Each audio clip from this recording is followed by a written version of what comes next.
Welcome back. So our cheap Audi is still not running. In the last videos, we've done the turbo because we found there was a turbo failure. So we've replaced it with a second-hand turbo.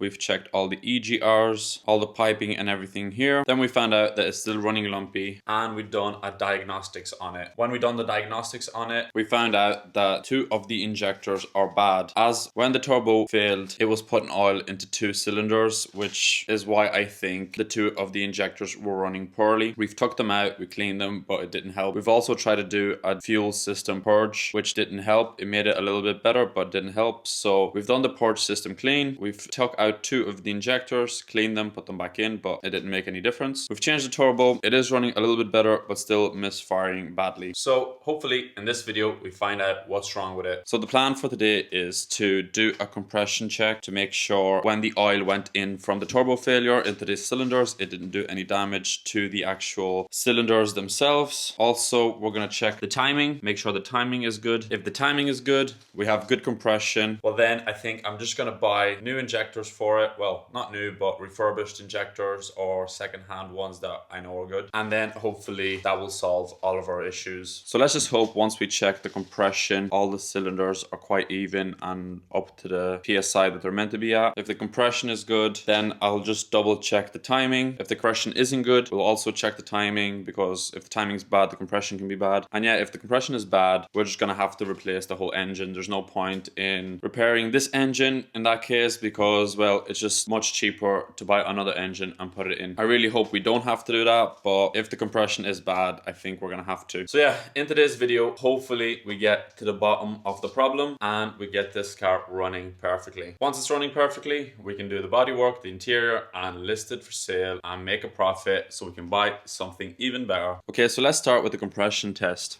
To do a compression test, I need to remove the glow plugs. I might have to move the fuel filter out of the way and a few pipes to get in at the cylinder number 4. We have this compression tester, we have another one, so hopefully we find something that fits. So first things first is we need to remove the glow plugs. We also might disconnect the injectors, so when we crank it, it doesn't start. So yeah, let's get to removing the glow plugs.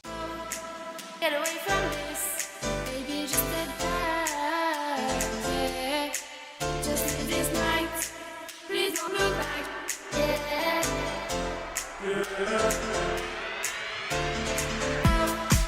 Get away from this, baby, just get back, yeah.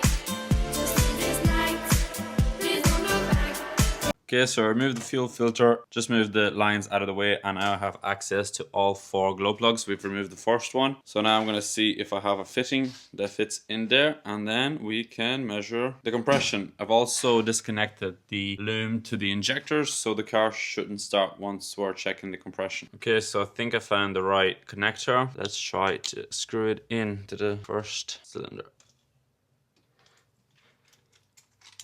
Okay, so that fitting went in perfectly. Now let's hook up the actual gauge and let's crank it over.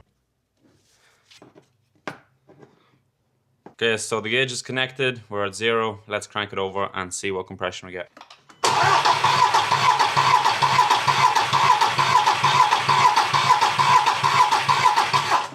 Okay, I forgot about the fuel lines, so a little bit of fuel has gone everywhere when I cranked it over. But that's not good.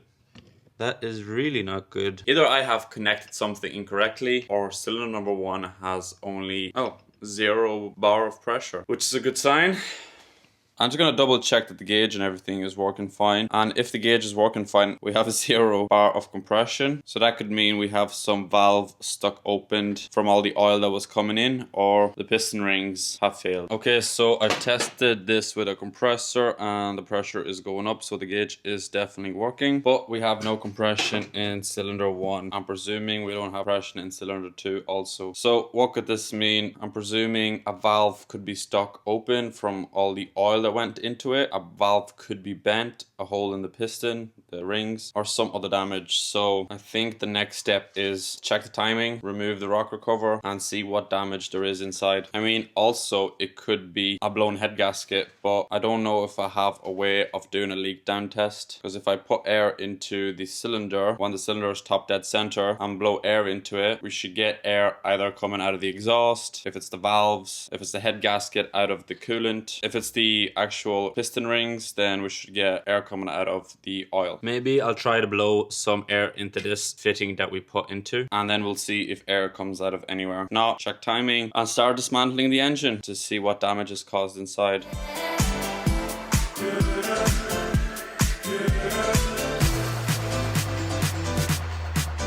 Okay, so I did blow some air into that connection that we put in, and air seems to be going out of the exhaust, so I think it's going to be a problem with the valves and not the head gasket or the piston rings themselves. So to get proper access to the timing, and if we have to remove the head of the engine, I need to remove the whole front. So I think we're going to start with removing the bumper, the headlights, the radiators, everything here on the front, so we have proper good access to the front so we can work more easy on it. So yeah, I think the next step is to get the whole front dismantled so we have proper access to the front so we can check the timing. If the timing is fine, we're going to lock it and start dismantling the head of the engine.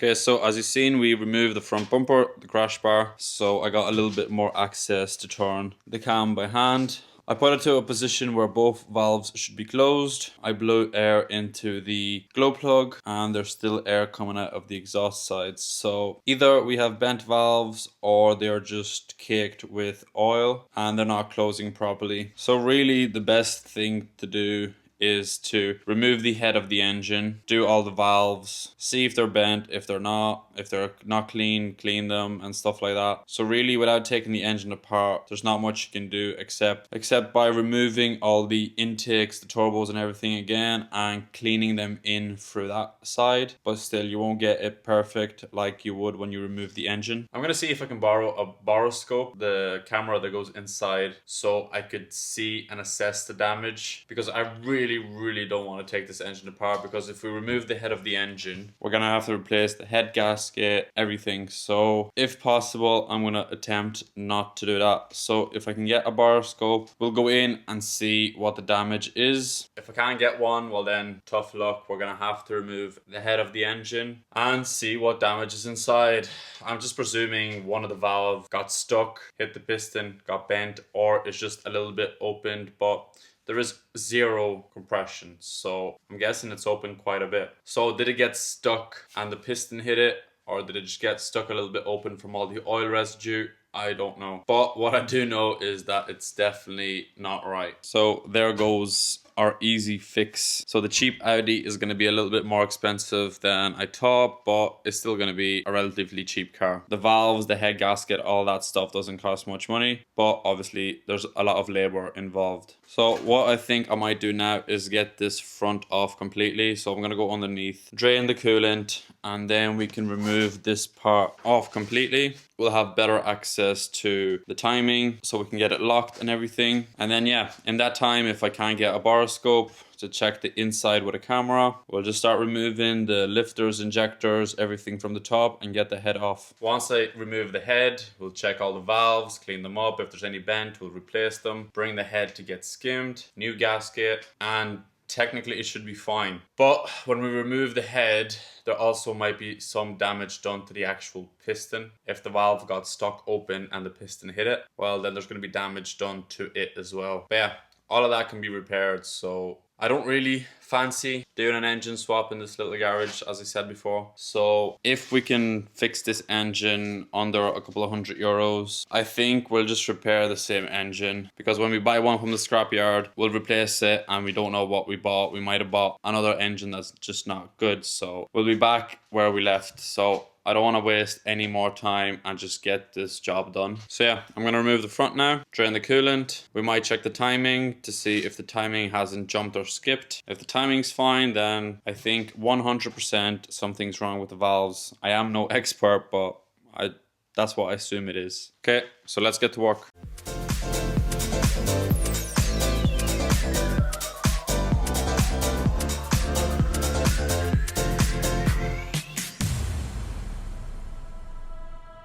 Okay, so we got the front off, so now we have perfect access and I can get the job done properly instead of fighting for space and breaking my fingers going in beside the radiator. So now what I think I might do is remove this belt, take off this cover, get off this and see what the timing is like. I'll put the timing marks up and see if everything lines up. If the timing lines up, well, I mean, it's good news. I'm still waiting to see if I can get a boroscope so I can go in with a camera and make sure there isn't any bent valves. If we do have bent valves, well, then I don't have a choice. I have to remove the head of the engine, change the gaskets and everything like that. But if they're just dirty, what I might be able to do is remove the EGR intakes and everything here and maybe clean them that way. The best thing would be to go in with a camera and just have a look. So yeah, now what we'll do is remove this belt, take off the cover, check the timing, and by the time we do that, I might be able to find a boroscope. I'm just waiting for someone to reply. I might be able to lend one. If I can't get one, well then we're just gonna have to remove the head of the engine, all the valves, all the injectors, everything, and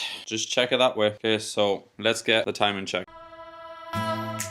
Get away from this, baby, just step back, yeah. Just live this night, please don't look back, yeah.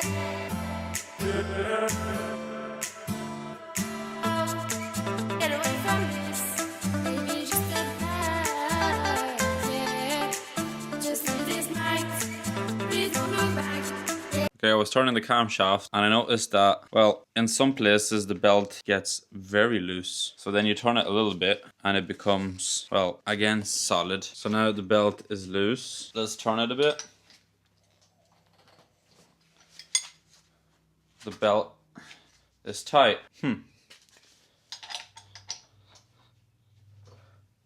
Okay, so I got a timing tool. I've marked the bottom, so the bottom's positioned okay and the top one fits. So that means the timing hasn't skipped or jumped or anything like that. So the timing is good, which I guess is kind of good news. I also got this USB camera, but it only seems to be working with Android phones and I have an iPhone. So yeah, I don't know what to do with that. So we can't really go inside with the camera and see what's wrong because, well, I don't have an Android phone, so that thing's out the window. But at least I did get a timing kit which proves that our timing is fine. So it looks like we're gonna have to remove the head of the engine to get to the valves, see if they're bent, see if they're stuck, if they're dirty, change the head gasket and everything like that. So yeah, unfortunately we got some work to do. I was hoping the endoscope would give us the information. Now I'm taking it apart not knowing what's waiting for me, but I guess we don't have a choice. We need to get the car fixed. So it looks like we're gonna have to remove the airbox, the EGR, the turbo, everything that we installed has to come off again, unfortunately, to remove the head of the engine off. Yeah. Sounds like fun. I guess I better get to work.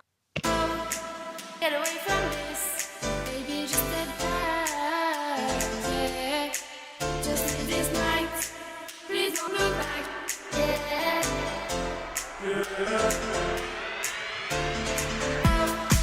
Get away from this, baby, just step back, yeah. Just live this night, please don't look back, yeah.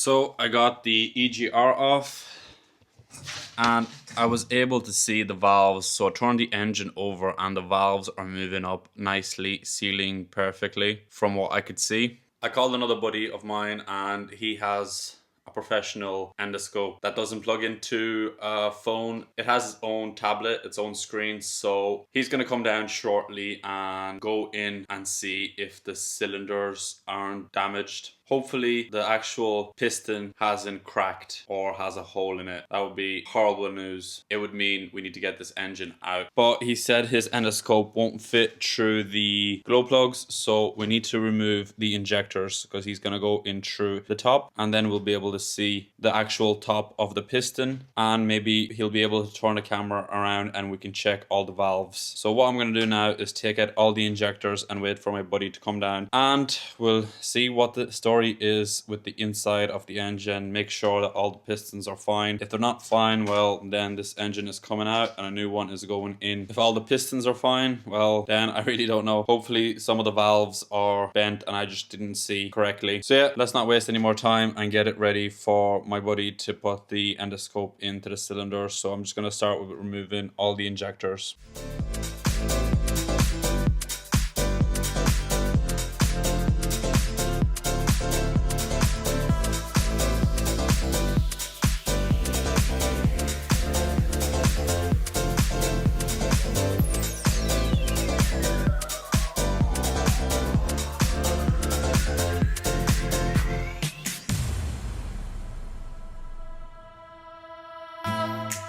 Get away from this, baby, just step back, yeah. Just leave this night, please. Okay, so I've removed all 4 injectors. So he has, I think, a bigger hole than he would through the glow plugs. So hopefully he can get in through there and see what is the condition of the valves, of the pistons, and hopefully we get to the bottom of the issue on this engine. So yeah, all that's left now is just to wait for him to come down and tell me either the good news or the bad news, but I'm presuming anything he tells me is just going to be bad news anyway, because yeah, we're going to have to remove the top of this engine. But to be fair, there's not much left. Remove the turbo, the belt, this pump here, and yeah, I can start taking off the head. I'm pretty sure we're gonna have to take this head off anyway, so no matter what news I get when he comes down, I think it's gonna be the head coming off either way. So while I'm waiting for him, I might as well get the turbo off. It will be one less thing to do once we get the good news or the bad news, but it will be bad news anyway. So anyway, yeah, I'll start removing the turbo and wait for him to come down and check the inside of the engine. Okay, so it's actually the following day. Yesterday we tried to get into the cylinders with a camera to see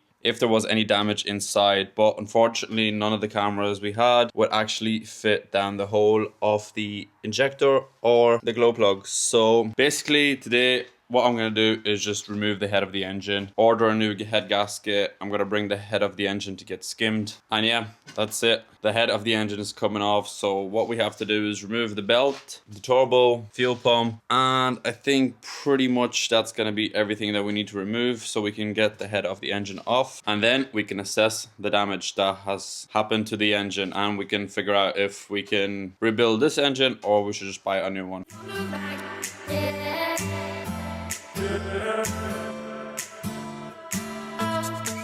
Get away from this, baby, just step back, yeah. Just leave this night, please don't look back, yeah.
Okay, so we got the timing belt locked here, this off.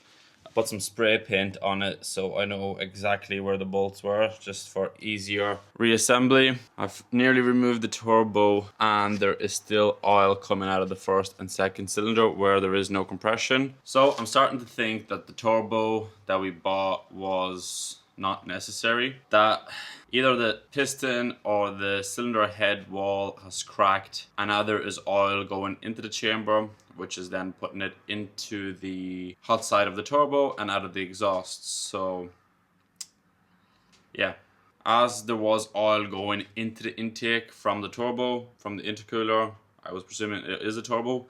So it is still likely that the old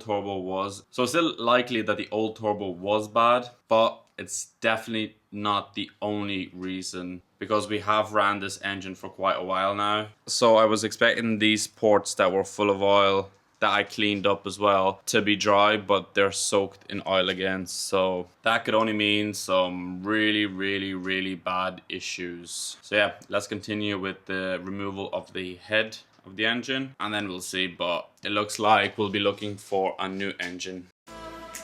Get away from this, baby, just a dive, yeah.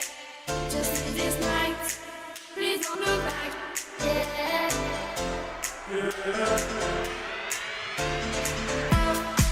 Get away from this, baby, just a dive, yeah. Just this night, please don't look back, yeah.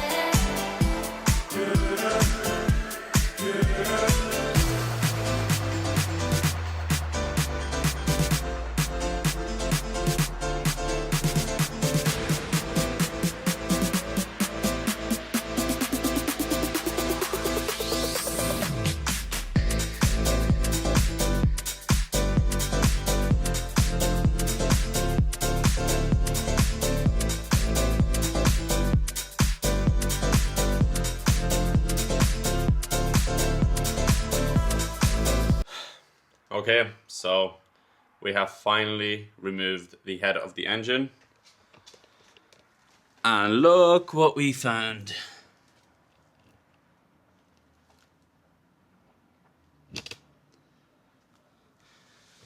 So between cylinder 1 and 2, there is, well, as you can see, a big hole. Same on the actual gasket.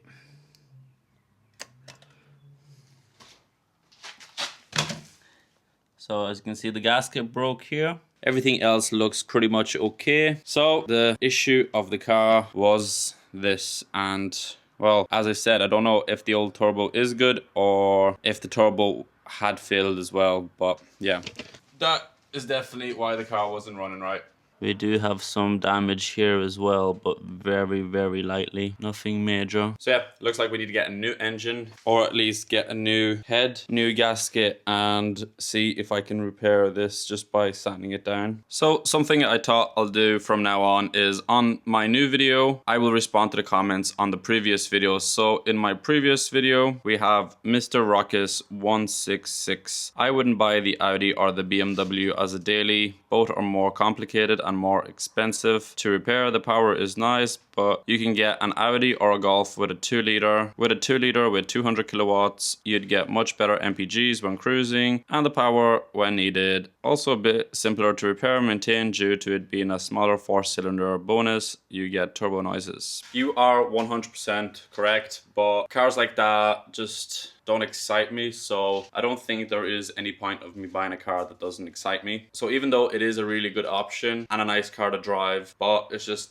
not something that I would like to own and daily. Also, like an Audi A3 and a Golf is just too small as a daily car for me. I want something bigger. Also, Benny Bolos commented, please check the wiring loom to the injectors first. I did replace in the past a few and that solved the problem because the wiring is in the oil. they get worn, and replace the seals on the injectors, very important. Also, he said it would give a misfire. The injectors is cheap to replace with original parts or a good second hand. Look at the internet. I'm sure you'll find some explain about the wiring loom in the engine for the injectors. I replaced a few in my days as an Audi mechanic. Yes, you are right, but the wiring loom in this engine is pretty much like brand new. They didn't have any cracked wires, any loose connections or anything like that. It looked brand new and the connections were solid, so that's why I didn't think to change it. Also, there wasn't any trouble codes or problems or fault codes related to the wiring loom. If there is a fault code with the wiring loom, usually you get it up on the OBD, but as there wasn't any fault codes on the OBD and I could read each injector, I presume the wiring loom was fine. Mark commented, let's go, new video. Yeah, thanks for watching. It really does mean a lot to me. Classic mini shorts. Injector replacement could be a good idea. Did you check one of the others to compare? I would have swapped them around and checked diagnostics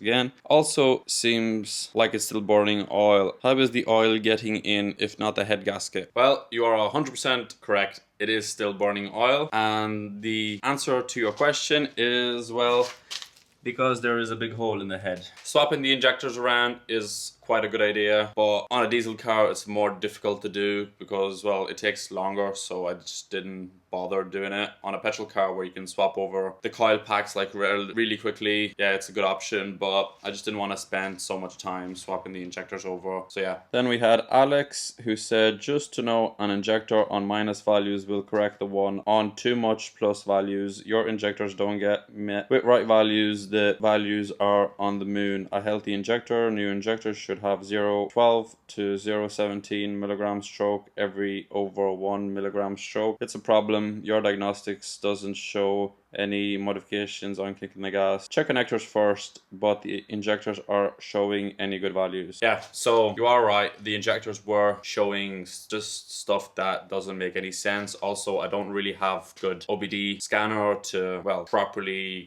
get a good reading. But I'm guessing they were getting a bad reading because there was a lot of oil going into the chambers due to the head being cracked. So yeah, that's all of the comments. If you have any questions or just want to add anything or give me any advice, make sure comment down below and I will answer your questions and your comments in the next video. So yeah, I don't know what to do. Should I just get a whole new engine or just buy a head, put a new gasket on it and start putting it back together, and hopefully everything should be fine? I just don't like this bit here, but I mean, it's very, very, very minimal. Let me clean it up. Yeah, it's very minimal. I guess if I got a flat block, I could sand this down and it would be perfect. These two cylinders look pretty okay. I don't see any scorch marks or anything, so I'm guessing they're fine. What I'm going to do is remove the locking pin, turn them over so the first and fourth cylinder at the bottom, and check them. So yeah, we can remove this. Okay, so the cylinder walls look quite good. There isn't any scorching or anything. So I'm guessing there isn't any big damage to the block. I'm just not really happy about this bit, but I'm sure that will just sand down. So I'm gonna try to see if I can get a new head for the engine, a new gasket, and then we can pretty much put everything back together. And hopefully the injectors and everything are fine and we don't run into any more surprises. Okay, so I've rang the part shop. I've ordered a head gasket. They didn't have one in stock, so it will be here tomorrow. Also, I've rang a local breaker's yard, which has a head for the engine with all the valves, everything, for 50 euros. So I'm gonna get the head gasket. I think it was like 40 euros. Then the actual head of the engine is 50. So the repairs won't cost me that much. We did buy a turbo, which now that I'm more and more thinking about it, we might have not even needed. But I mean, none of you even suspected it to be a cracked cylinder head. So we're not going to take the engine out. We're going to just repair the same one, put a new gasket on it, new head on it, put everything back together, and I think it should run well if the injectors aren't bad. So yeah, that's it for this video. In the next video, you'll see me getting this car fully put back together and get it running and driving fully. Okay, so that's enough for this video. In the next video, you'll see me getting the head gasket, the head of the engine, putting everything back together and starting it up. And hopefully this time it runs as it should. So if you haven't subscribed already, make sure you do that. Hit the bell notification and you can stay up to date with all the videos I put out. hit that like button and comment down below, and I'll answer your questions or read about your advice in the next video. So, see ya till next time.